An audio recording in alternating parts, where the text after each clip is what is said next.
Hi everyone, and welcome to the Publishing Forum show. Today I'm really delighted to be joined by Nat Eliason. He's someone I've been following on Twitter for a while, and is someone I'm so happy to be able to finally get onto the show. So thank you for joining me, Nat.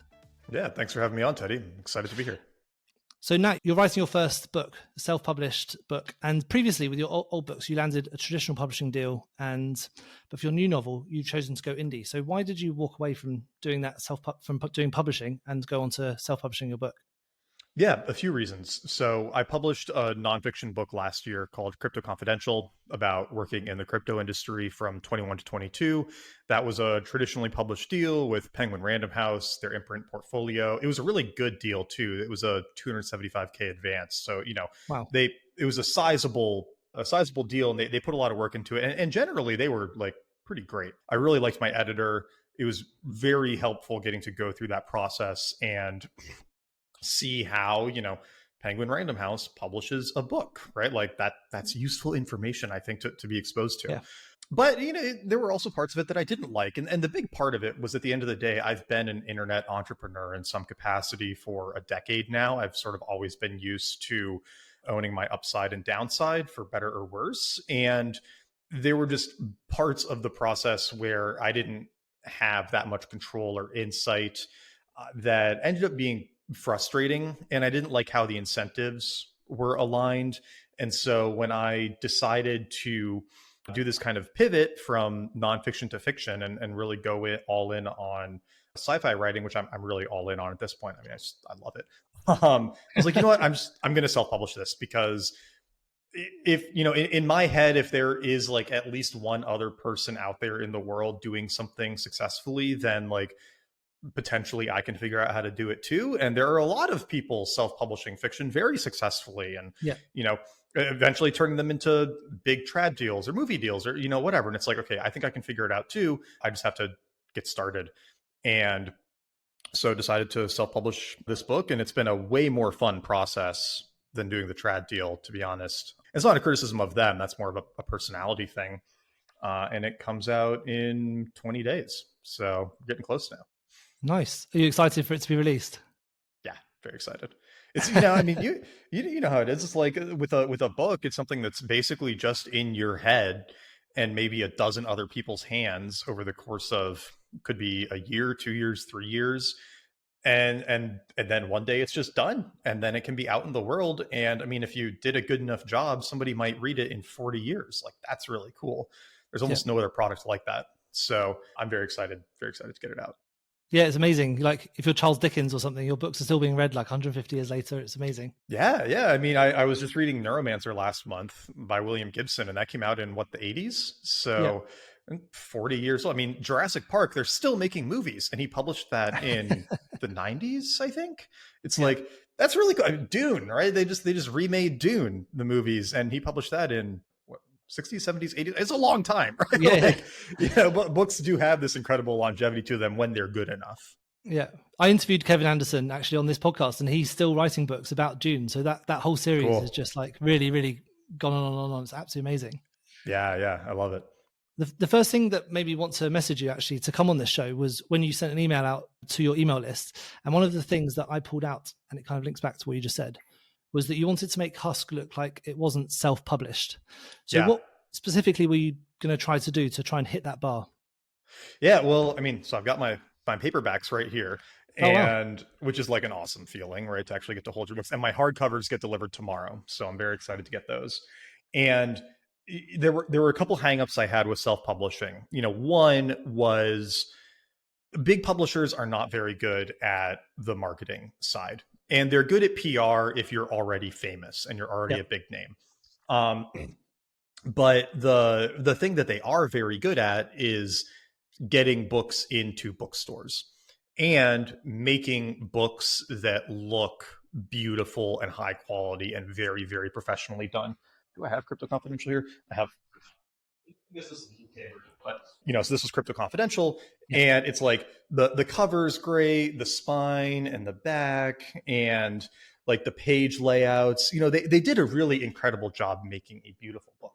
And unfortunately, most people don't invest enough in their self-published book to make it look like a serious book. And I hate to use that word because obviously people have put a ton of work into it, and they've written it for a very long time, but then they slap like a Fiverr cover on it, and they don't do kind of like a standard page layout and stuff. And the minute you open it or the minute you look at it on Amazon, like, Yeah. this, it's self-published, which isn't necessarily bad, but when somebody hasn't heavily invested in the physical production of the book, to me, that signals that they didn't invest that much in the writing either.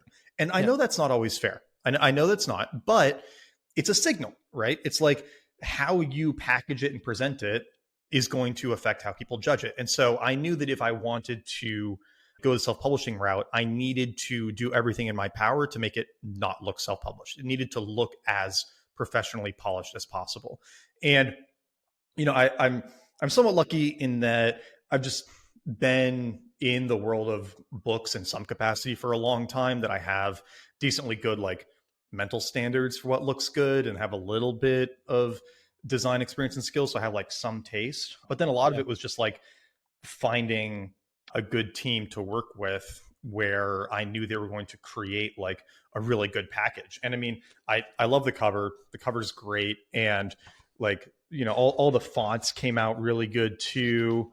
I love these like act titles and chapter titles on the page. It's just like, it looks like a trad pub book. That was honestly one of the biggest factors to me with going self-pub, was investing heavily to make it not look like I kind of slapped it together at the end. Because especially in fiction, if you go to Amazon and you look at like the top 100 hard sci-fi Kindle books or something, if you just do a quick scroll through it, you can almost instantly tell which ones are like trad versus self, usually just like based on the cover. And to me though, that's really promising, because it's like, okay, some of these books with the like rougher covers and the rougher blurbs and stuff are still selling really well. So it's not a disqualifier, but I think there is a bridge. There's people who like read a ton of books and are just like constantly getting the new book in their genre. And then the people who read like a few a year, and the people who read a few a year are not like trolling the top charts for the next book. They're kind of like going with what gets recommended to them. And they're going to be, I think, a little bit more turned off by a casual production. And so, to me, it's like, I wanted to make it look really, really good, and without completely like breaking the bank, because you could spend a completely absurd amount on it. But yeah, that was the main thing I was trying to get past. Yeah, no, 100%. That's really good advice, because it's what you just said. A lot of people, especially you see it in romance, people just read like sometimes even a book a day. They're called like whale readers. Oh yeah. And so you see the top charts all just like really hunky cowboys, like standing there. And you do have to kind of hit those tropes, but also you want to make your book stand out and look really professional, like you mentioned. Yeah. And I think there's actually some magic in, like there are, romance is a great example where there are writers who are very good at like churning out those books that scratch that itch. And then they have that kind of like tropey cover on them. But I suspect the way you go from that to like Nora Roberts is investing a little bit more in the production so that it can make that gap or make the jump from the person who reads one of those a day to the person who reads one of them a month, right? Yeah. Because it's like the writing quality isn't the only factor. It's also like how this is going to look on a bookshelf. And when you look at like a Nora Roberts book on a bookshelf, it doesn't have that explicit, this is porn cover to it, even though the interior is like, maybe similar, like toned down a little bit. Right. But there is, I think, a lot of value in making that extra investment. And that's probably, I think, one of the benefits of coming at this from the entrepreneur background is I don't have the like, I need to spend the smallest amount possible on this book mindset that I've noticed a lot of self-published authors have. I like, you go on the self-published subreddit or whatever, and it's, if you're spending $100 on a cover, like, it's just not going to look very good. I'm sorry. Like you're going to be able to tell. And so, yeah, I do think some investment goes a long way, because again, it's like, this could be a 20-year product. So you may as well like put in more work up front. So with all this effort you're putting into making the book look good on the screen as well, you also want to make sure it looks good when people are holding it. So how are you getting that printing done, or are you relying just on doing it print through demand at Amazon? Ingram. Nice. So using Ingram for the paperback and the hardcover, and then Kindle obviously just directly through Amazon, and like Ingram I've been really happy with. There are these little things like a print on demand paperback has the crease, it's sort of like the inside baseball of self-publishing. Like you start to notice the crease on the spine that isn't really there in a lot of traditionally published paperbacks. Like the Crypto Confidential paperback, there's no crease on the spine. And Ingram still has it, but it's fainter. And so you don't notice it quite as much. Whereas with a KDP print on demand, I really notice it. And you can sort of like feel the cover textures a little bit different. And I mean, I'm kind of a nut about this. So I know that 99% of readers are not going to notice these things, but like I'm going to notice them. And at the end of the day, it's like my product and I want to be really happy with it. So Ingram's been really good. And I'm excited to get the hardcovers. I've gotten other hardcovers through Ingram that look great. You know Elliot Pepper? Sorry, so who? Sorry? Elliot Pepper? No, I don't know that name. He's another self-pub author. He's got 10, 11 books out. Nice. And I got one of his hardcovers that he does through Ingram, and it looks fantastic. It looks really, really good. So great. I'm excited to see how mine come out too. Ingram can help you get the book into stores as well, which is quite nice if you can work with that. Yeah. And I didn't know this until I started doing the production for Husk, but it's actually an argument for releasing a paperback and a hardcover, is that even if you don't sell many hardcovers on, say, Amazon, a lot of bookstores will prefer to order hardcovers instead of paperbacks just because they can charge more for them for like about the same shelf space. And so it's worth getting both of them produced on Ingram so that if a bookstore does order your book because you're, ranking highly on Amazon or whatever, they have that option available and you make more money. Yeah, nice. Now, obviously, we just touched on it being you looking at this as more of a business opportunity rather than just you writing it. I know that the writing is obviously the passionate part, but you obviously want it to sell and to do well. Now, you've got a slight unfair advantage over a lot of people in that you've got hundreds of thousands of people following you on Twitter and your newsletter and things like that. But once you've got past that step of using your own audience to make your first sales, which is obviously the best strategy you can do, have you got any blueprint for how you're going to start getting it to a wider audience as well? No. It's so I obviously have a big advantage having the large audience. The caveat with that being not a single one of them has subscribed to me or followed me for my fiction writing. Yeah. So it's very different from a fiction author with a 2,000 person email list probably has more of an asset than me with 47,000 email subscribers who signed up to like learn about productivity or about note-taking or about, like crypto or completely different things. Like some of them are definitely going to buy my fiction, but I don't know how many of them that is. But in terms of getting beyond my audience, step one is just like getting the book out, right? Because I want to actually have the asset available before I go market it too hard because, it's like, this, most people listening to this know this, like pre-selling a book is really hard. People don't pre-order books unless it's like a series or they absolutely love the author, right? Yeah. And I don't really have either of those going for me in this situation because, again, no one's ever read any fiction from me, and this is the first book in a series. So, I'm doing pre-sales, and we can talk about that a bit too if you want, because I did them through my site, and that's been a fun experiment. But once it's out, then I'm going to push it harder to my audience to get as much as I can from them. And then, you hopefully get the snowball rolling that way. You get word of mouth going, you start to get more reviews and all of that. But then from there, then I have to figure out, okay, like how do I reach all the people who I'm not already reaching? And the thing I'm really going to focus on is like Bookstagram and BookTube, because I know how to do them. I already have a pretty big Instagram following from talking about nonfiction books. So I'm pivoting that to fiction. And I'm just going to go hard on being a sci-fi influencer. Like, I don't know that that's a good strategy for most people to take, but I know how to do the influencer thing pretty well. And I know how to like make that content, get it in the algorithm, get it to do well. And I can just include my book in those lists and just become somebody who people follow in the space. And so it makes it very easy for me to promote my book alongside that. So that'll be the big like marketing project, along with I think some of the other stuff like figuring out Amazon ads. I've never done that, but I'm excited to figure it out because there's probably going to be some potential there too. Yeah, nice. I was going to say, how does that answer land for you? Because you probably know more about this than I do.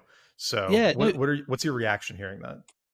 That does sound good. I think, yeah, advertising can be a great way to get your book in front of people who have never heard of you before, especially if you're targeting particular tropes, which I guess we'll come into in a little bit when we're talking about things like the AI sort of topics and things in your book. And, people do search for those tropes, like especially with romance. You see people search the weirdest things, they'll search for like cowboy cozy romance, and that is people actually vampire billionaire romance. Exactly. Yeah, people do get into that sort of thing. I think with you, especially considering you've got that audience as well, getting in front of sci-fi people physically, with your large following, it'd be really easy for you to get at places like sci-fi conferences or book clubs where people are talking about those sort of sci-fi books. And I think people would want to hear from you because you've got That's a good idea. People would speak to you straight away just because you can say, look, I've got however many followers on Twitter and Instagram, and this is where people are coming from. Yeah. That's a good idea. That didn't even cross my mind, but you're right. It's like the conference circuit is pretty big. And so it'd be fun to be able to get into that. Yeah. Well, and that's the advantage I have too, reaching out to like podcasts and other influencers is being able to say like, oh yeah, like if you mention my book on your Bookstagram, I'll repost it, and I've got a ton of followers on Instagram, and so that'll hopefully help your account grow too. Definitely. And I think that'll be a useful strategy. The other thing I think you sort of touched on just now is your main email list, however many people are on it, they haven't followed you for your books. So what you kind of want to do is get that part of the audience who are interested in your fiction books separated so that you can send them stuff about fiction. I think building out that mailing list is really, really important, but also you don't want to make sure you lose people from your main mailing list because you've started talking about monsters and AI and things like that. I mean, I think I'm actually just going to pivot my entire email list to fiction. Right. And I'm just going to tell everybody who's on it right now, like, deal. I'm not interested in talking about productivity or any of those old topics anymore. I'm pretty much like all in on making this career work. And if it doesn't work, I'm like not going to go back, I think, to the influencer thing. I'm going to like start a plumbing business or something that's not on the internet. So I think I'm just going to start sending them fiction content. And if they want to unsubscribe, cool. Like I don't really care about losing subscribers. The reason why, the other thing that's quite important is doing newsletter swaps can be a really effective way. There's a couple of great tools you could use. Story Origin is one. I've interviewed him, and also Book Funnels. They're both really good ways for getting your books out there, and you can kind of do newsletter swaps with people. So if you are talking about sci-fi, for example, there's other people you can sort of swap with and say, hey, this is a book I'm talking about. And then you can get your book in front of their audience too. And with your size audience, you might be able to do that with some quite big people. Yeah. I think you're right. That's a good idea. I should think about that. I think once Husk is out, then I'm going to start going a little harder on like the newsletter pivot, because again, I've been holding off on a lot of these things just because the book isn't out yet. And if you have no audience, then like, yes, it's worth starting to build the audience earlier to like get that ball rolling. But for me, it's like, I'd rather just wait until I can send people directly to the Amazon page and there are some reviews there and they can just click buy than try to drum up that interest now before it's ready. So, but yeah, doing the newsletter swaps and things is a really good idea. What have you seen do well in the like book newsletter, book blog world? Is it lists? Is it reviews? Like what seems to do well there? So in the newsletter swaps, it tends to often just be a shout out. Like this is because the people who follow other authors, they're usually like mega fans, or they like kind of read everything that person puts out. So it can often be just a case of, hey, I've read this. This is something my friends read. You might like this too. And it's things you can read in between other people's books. Cool. But yeah, I mean, writing reviews of other people's books can go down really well. It's obviously a bit more work. I think you might have to experiment a bit with that one. It depends on the audience a little bit. Yeah, I think I'll just start playing with it. But I'm excited for that. My newsletter hasn't had a focused topic in a very long time. And it's nice to just be committed to something and to really like, yeah, like I said before, go all in on it. Yeah, definitely. So obviously you did a lot of writing before this, but writing a book is completely different to writing blog posts, articles. And I know you wrote your nonfiction book, but it's completely different because you're not Yeah. really plotting it out in the same way. How did you approach plotting the book to make sure that it was doing really well? Because I know you wrote it in something like 4 weeks. So I'd love to go through that whole process. Yeah, well, there's a lot of caveats to that. I mean, one, so my nonfiction book was narrative nonfiction. So I had to learn how to tell, a book length story for that. And that was kind of what started all of this. But then in the process of doing that for Crypto Confidential, I kept having these moments of like, oh, this would actually be a better story if this happened. But I couldn't do that because, had to be nonfiction. And so that kind of like piqued the interest in doing a novel. And there was still a lot of work that I had to figure out around like, okay, how do you actually plan this? How do you outline it? How do you review it? Like what's working, what's not? Like how do you edit at the scene level or the act level or all of these things? And a lot of that was just reps. Like, you mentioned that I wrote the first draft of Husk in about 4 weeks, and that's true. But there was a like very first stab at doing something in this universe that got to like 30,000 words, and I was trying to pants it. I was trying to just like discovery write, figure it out as I went, and it didn't work at all. It was terrible. It was just like going around in circles, and so I threw that away. And then I started another attempt at doing something in this world, and that I finished it. I did a second draft, and I showed it to some people, and they were kind of like, "Nah, it's okay." It wasn't that good. And so I threw that one away. And so this was really like the third attempt at doing something in this world. And by that point, I knew the characters very well. I knew the world very well. I knew some of the characters very well. I knew the world very well. I had a very good idea of like where it was going to go. And before I did that crazy 4-week sprint, I spent a week like planning it out in relatively significant detail. So when I sat down for the writing sprint, I had the like 60 scenes that I thought were going to be in it. I had a lot of the chapters. I had a lot of the like main arcs, and obviously stuff changed as I went. And you like that happens as you're writing, but that made it a lot easier to like sit down and do that sprint. I don't know that I could have done that if I was completely starting cold on a new idea and hadn't figured a lot of these things out yet. But I mean, I've read like all the different ways to outline a book and how to plan a book. And at the end of the day, I just feel like getting in reps is the most helpful thing. It's like, this was the third attempt at a novel, the fourth attempt at a book. And now I'm finishing up a novella in the same universe, and I've started on Husk 2. And it's like each rep, it just gets easier and it starts to feel more natural. And I think one of the hardest things is learning to think on a 100, 120, 150,000 word arc versus thinking on a 1,500 word article arc. It's like that's a real reprogramming of your brain as a writer. And it's made it very hard to go back to writing articles because I'm not interested in that length anymore. And it feels like there's just too much to say. So it's a boring answer, but it does feel like just getting more reps in is the most helpful thing. And to a certain extent, getting new reps in. Like, I think it's easy to waste a lot of time editing something over and over and over and over again. But like 70% of how good something is going to ever be is probably in the first draft. And so at some point, I think you either need to just like ship it and move on or toss it and move on. Like, you can only keep polishing it so much.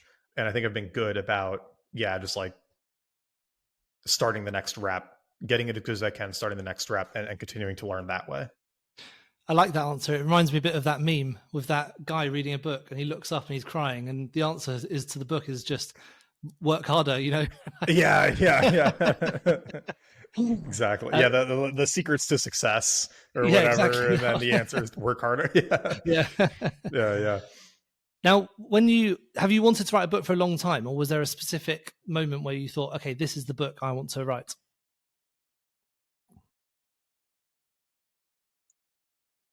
I wanted to write a nonfiction book of some type for a long time. And I sort of always felt like the blog was building towards that eventually. But then, kind of as soon as I did and started to think about it as a career, I got more and more interested in fiction because I think a lot of the ideas that I would be interested in writing a nonfiction book about just work better in fiction.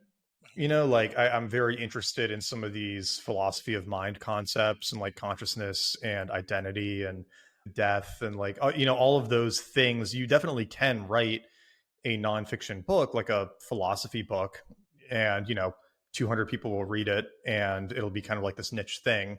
Or you take a few of those ideas and you turn them into like a sci-fi thriller, and suddenly it has mass market appeal, and the people who are interested in that part of it will really enjoy that part of it, and the people who aren't interested in that part of it will just have like a fun story. So it's I think a better way to package a lot of that content, so that it's more marketable and so it can reach more people. And when I started looking through a lot of the topics that I wanted to write about, I was like, these would just be more fun as stories instead of nonfiction like think pieces. And that's been a lot of fun. It's like now I just have too many ideas and I don't know how I'm ever going to have time for them. I love that answer because I speak to so many writers who are like, oh, I always wanted to be a writer. I've always just, since childhood, I want to do this. But you really are coming at this from a business point of view, which I love. You've got these ideas and your way of expressing them is actually, you want to turn this into a business that's more sustainable. So I think that's a really interesting way of approaching it. Yeah. Yeah. And I definitely wasn't somebody who like always wanted to write a book growing up. I didn't do any real writing as a kid. I kind of stumbled into it in college for work. And then I ended up writing in some capacity for the last 13 years. And from doing it a lot, ended up enjoying it more. And it's slowly becoming the thing that I got good at. And now I do really enjoy it and I do really like it. And I, if I can make it work as the main way I make money, it's like, that's a huge win. So that's, like you said, just coming at it from the business case as well as the romantic one. Yeah, definitely. Were there any big influences that you had on writing this book? And those influences could be, both other writers, or it could be things that are happening which made you want to write this story. Yes. In terms of the like concepts, a lot of it for Husk and for the Maru Initiative, this whole world, a lot of it is derived from this idea that we are accelerating faster and faster towards this technological future. And there are a lot of, kind of like people out there talking about how we're going to achieve immortality through science. And that to me, is sort of like fraught with potential problems and like unintended consequences. And the world for the book came from considering, two possible ways that we might try to do that could go wrongly. So, one, through re-engineering the food supply, right, for maximum like health and yield and all of these things. And that isn't discussed in Husk. It's part of the backstory. It'll be in a book eventually, but that's basically like what causes the like quasi-apocalypse that like wipes out most of the world. And then the other side of it is achieving immortality through digital transference. So, you hear this talked about in like the AI discussions and computing discussions and tools like Neuralink and stuff, where it's like, oh yeah, one day you might be able to just transfer your mind into a computer and then you can like live forever in this digital world. And, that's actually based on a very aggressive assumption about the nature of consciousness that you can argue both sides of, and we can never completely know the answer to, because at the end of the day, like the perception of subconsciousness will always be subjective. There's no way to have an objective understanding of somebody else's mind.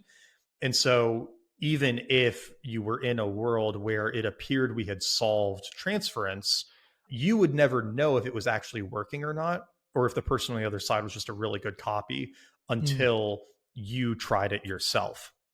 And so then the question is like, would you try it? Right. And I think there are some people who are like, hell yeah, like I'm going in. And other people will be like, hell no, there's no way that this thing actually works. And you could never be sure of the answer. You could never know until you tried it yourself. And that's kind of an interesting problem, right? Like most of these things, you know, we can look at somebody else's heart surgery and we can say like, oh, the heart surgery worked, like your heart is beating. And we can look at almost anything else and get a decent understanding of it from the outside, but like theory of mind, we can't. And so in this world, everybody has transferred their minds into computers and are living in this kind of like server world with a small quasi-slave population left on the outside to keep the servers running. And so what does that look like, right? Like what is this world where most people are living in a digital paradise and a few people are on the outside having to maintain the servers? And, you know, what kind of problems or things might happen in that world that like lead to these kind of like big conflicts? And so that was the opening question for creating the story. And it's a very fun world for me. It's very fun to build because like I was a philosophy major in college. And so that's obviously had a decent impact here. And I went to Carnegie Mellon, which is like a big tech school, and their philosophy program was very like philosophy of mind, AI, nature of consciousness driven. And there are a ton of AI books coming out, you know, like, oh, rogue AIs and, you know, giving birth to superintelligence and whatnot. And like, to me, it's kind of a boring topic. It's not like boring is the wrong word. It's overplayed, right? It's like everyone's talking about that. And I'm kind of coming at it from a different angle where I'm saying like the AI isn't the interesting thing. The AI is like actual human minds in a computer. And, you know, can we get there and what will it look like if we do? And that's been a lot of fun to play with, especially when you bring in the like, okay, all of the richest, most powerful people in the world can like now be immortal.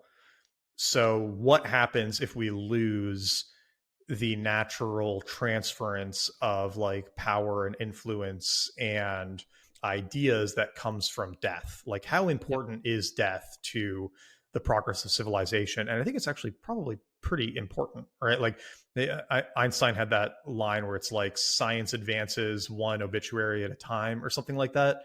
Like you kind of have to let the old guard pass so that the new ideas can flourish. And so if the old guard can live forever, right, then like what happens? So it's all just been very, very fun. And then with the understanding that most people are not as interested in reading these ideas raw as I am.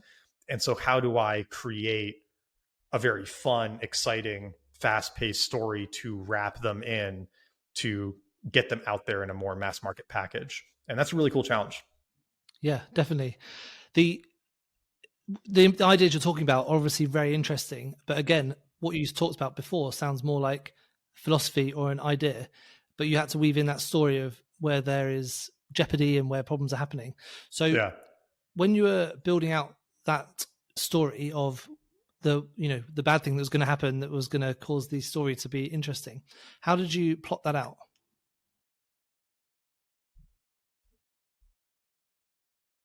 I had a pretty good idea from the get-go of like what the problem would be, which is like, one, you know, when you hear like, okay, humanity's living in digital immortality, there's a small group on the outside who's trying to keep the lights on, and you know they're sort of beholden to the people in the servers.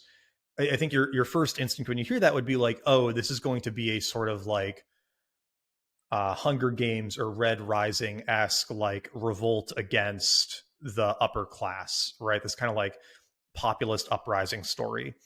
And you know that was kind of like my first thought, and I was like, well, that can be a very interesting story for sure, but it feels a little bit too obvious. Yeah. And so, you know, let's keep somebody hates the digital paradise and wants to destroy it. But what if the person who wants to destroy it is actually one of the people in the paradise? So it's not somebody on the outside. It's not somebody who's like keeping the servers running so that they can transfer into it. It's somebody who's already in there, who's apparently immortal and omnipotent and has this perfect life, but they want to destroy it, right? Like, who is that and why do they want to take it down? And what could their motivations possibly be? And then how do these people on the outside who are spending their lives keeping this paradise running so that they can become a part of it. How are they reacting to it? And then who else is on the outside that might not be immediately obvious at the beginning of the story, right? Like, what are the people who are not living in these like centers maintaining the paradise? Like, what are they doing and how do they factor into this? And then it started to get more interesting, where it was like, oh, okay, you know, what's actually going on in there? What's going on out here?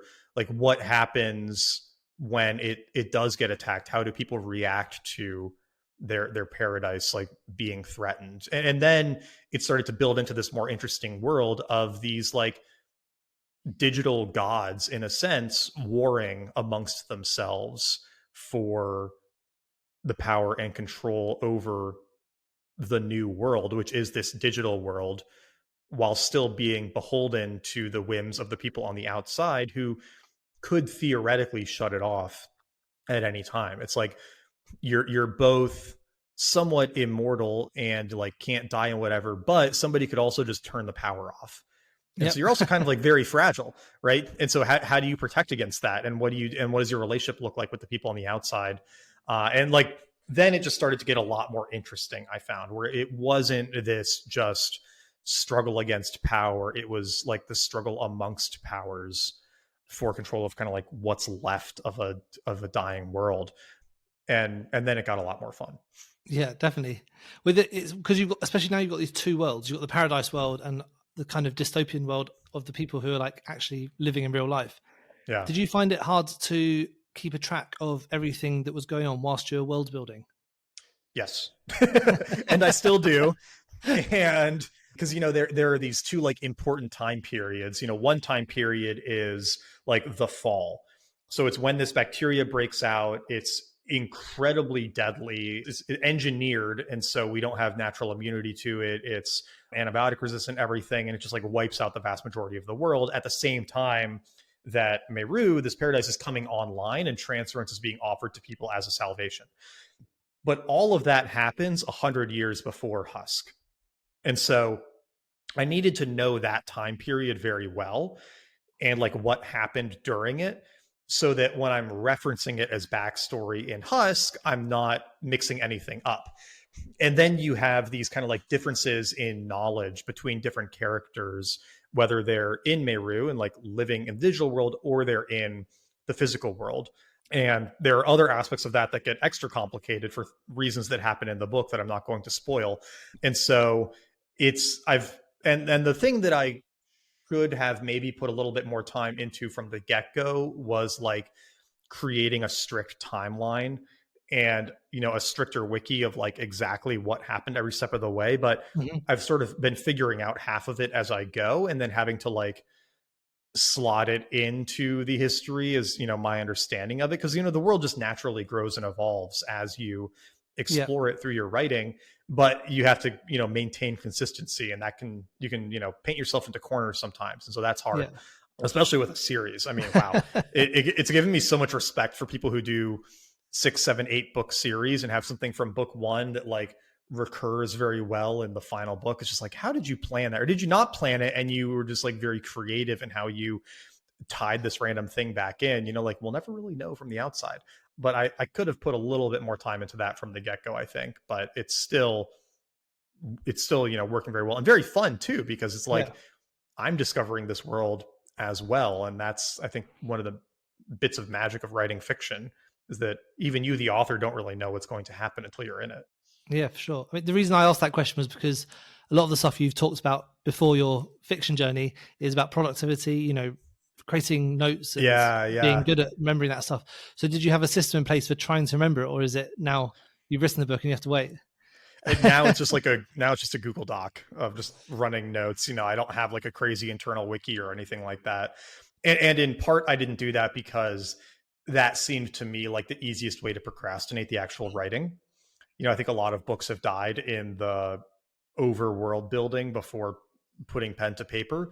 And also, when you do too much of that, you feel like you have to justify it by including all of it in the book. Yeah. And that can make books feel slow and heavy and over-described and overbuilt.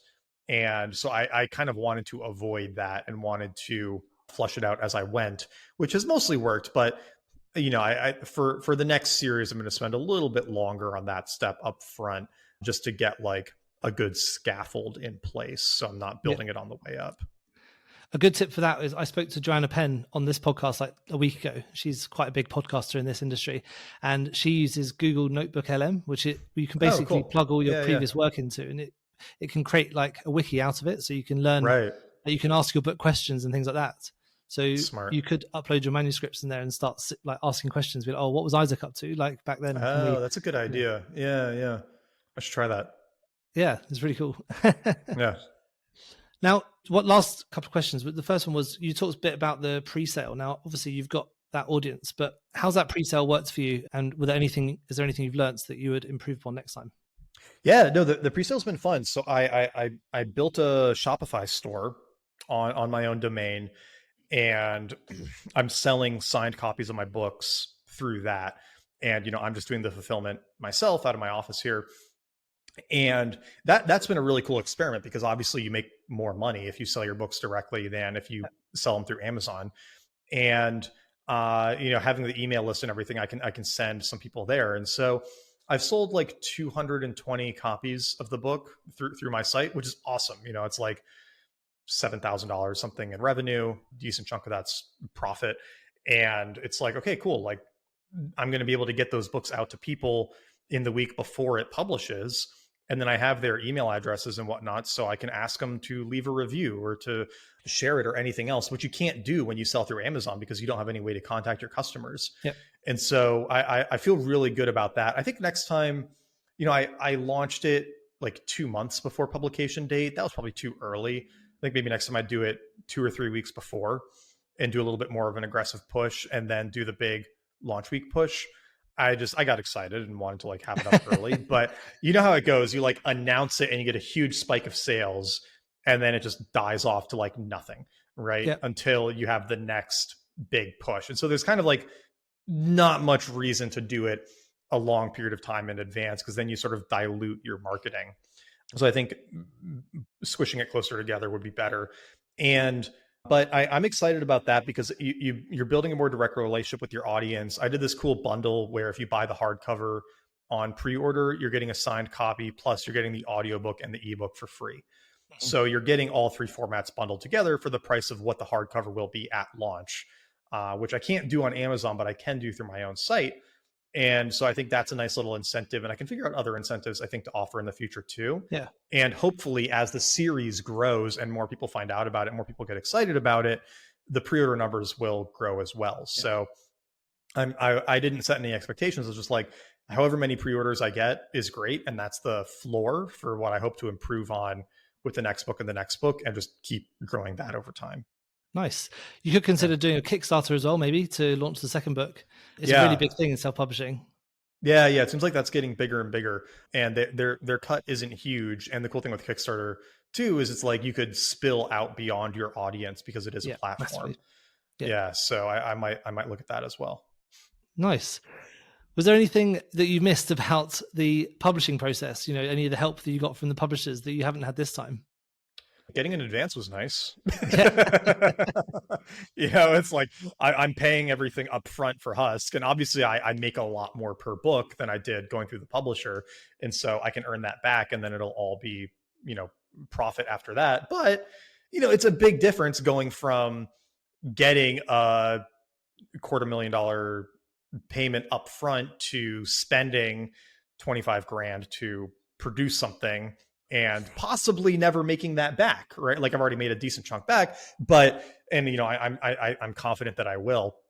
But that calculus is very different. Like you have to be in a position where you can afford to take that risk. And thankfully I am, but it does add this extra, scary, uncertain element to it that you don't have with a publisher. So, but that said, I really love the model of self-publishing your novel, getting it to a certain level of success, and then selling the trad rights or just selling the print rights, right? Like Matt Dinneman did this for Dungeon Crawler Carl, where he published the first 6 books self-published and then sold the print and audio rights, but he kept the Kindle rights.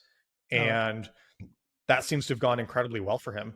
And like, you know, Hugh Howey obviously is a big advocate for this. And I've heard of tons of deals like that happening. And in fiction, your email list and your audience is not as big of a factor as it is in nonfiction. In nonfiction, you can sell a book just based on your audience. You don't even have to have written anything yet. But in fiction, it's so much more driven by the actual book and the market and all of that. And the competition's insane because everybody wants to sell a novel. But if you already are selling tens of thousands of copies a year on Amazon, getting a book deal gets a lot easier and you get a much better deal. And I do think it's not worth taking a book deal unless you're in the 6 to 7 figure range where the publisher needs to make their money back and they're going to push your book into stores to try to do that. Like at a $10,000 deal, they have no incentive to try to help you sell the book. They're just going to like print it and then tell you to do everything. And it's like, okay, why would I give up most of my profit if you're not going to help me make this a success? Yeah, definitely. Really interesting. Now, just the last final question. Now, I know you've got your big audience and you've worked hard to get that, but I just wanted to do a hypothetical situation where, say you didn't have your audience now, but you've retained the knowledge that you used to get that audience in the first place. Now, if you were launching yourself out as your science fiction author now, and you wanted to be just the author, not any of the other things you've done, what would be your strategy to growing that audience back up again? It'd be Instagram and YouTube. That just seems like there's so many book buyers there and so many readers there. It's a strong community, and it's a community that likes indie authors as well. Yeah. And that I think would pretty clearly be the spot to build that groundswell of momentum because, you know, with an email list, there's no algorithm helping you. Like there's a little bit of one on Substack, but it's a much slower burn and it's worth doing, but it's not going to get you the initial readers in the first year that you might want. Whereas, you know, if you figure out how to, and, you know, assuming that I'm keeping my knowledge, like I know how to play the algorithm game, I'm quite good at it. And so I could just start a new Instagram, TikTok, YouTube, build those up, talking very aggressively about sci-fi fantasy and use that as the marketing channel. And I think that would be very, very powerful. Amazing. Thank you so much for coming on. I really appreciate you spending some time chatting to me. Yeah, it's been thanks, Teddy. Really, really good conversation. And thanks for answering my questions too. It was helpful. Yeah, no problem. Anytime. So if your book is still on pre-sale at the moment, but when's it launching and where can they get hold of it in the pre-sale version as well?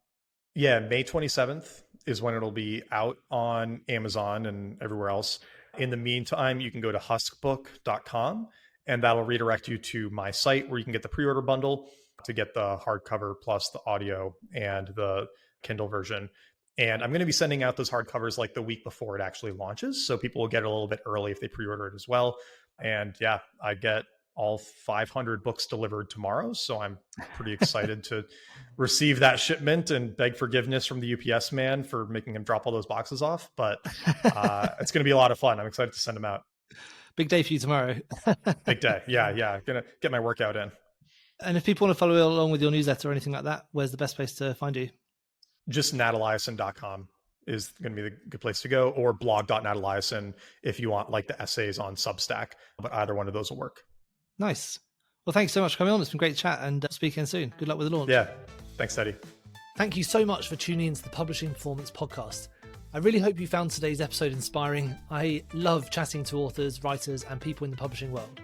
Now, just before we wrap up, let me tell you about Publishing Performance, the #1 platform for authors who want to increase Amazon book sales, but are not really sure where to start. Now, this show is all about helping you to sell more books. And if you're looking to boost your publishing game and to maximize your book's potential on Amazon, then Publishing Performance is designed to help authors just like you to grow your readership and to reach a much wider audience. Now, I know that Amazon ads can be slightly complicated, which is why Publishing Performance is like having a personalized ad account manager to create your ad campaigns, to choose your best keywords, and to make adjustments in real time. Now, if you're investing in ads, you really want to make sure that your investment is being used effectively, and Publishing Performance does just that. It aims to make your budget go further, improve your organic rank, and target keywords more effectively. Just go to publishingperformance.com to get started with Amazon ads for just $1.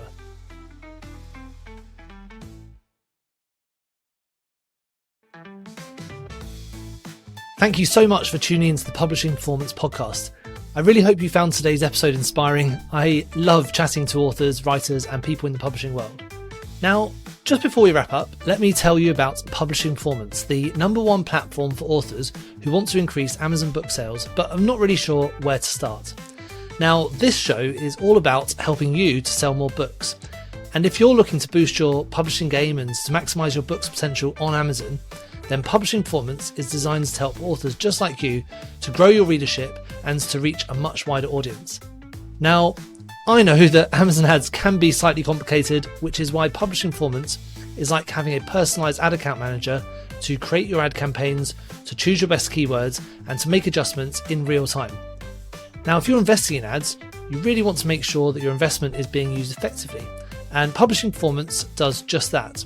It aims to make your budget go further, improve your organic rank, and target keywords more effectively. Just go to publishingperformance.com to get started with Amazon ads for just $1.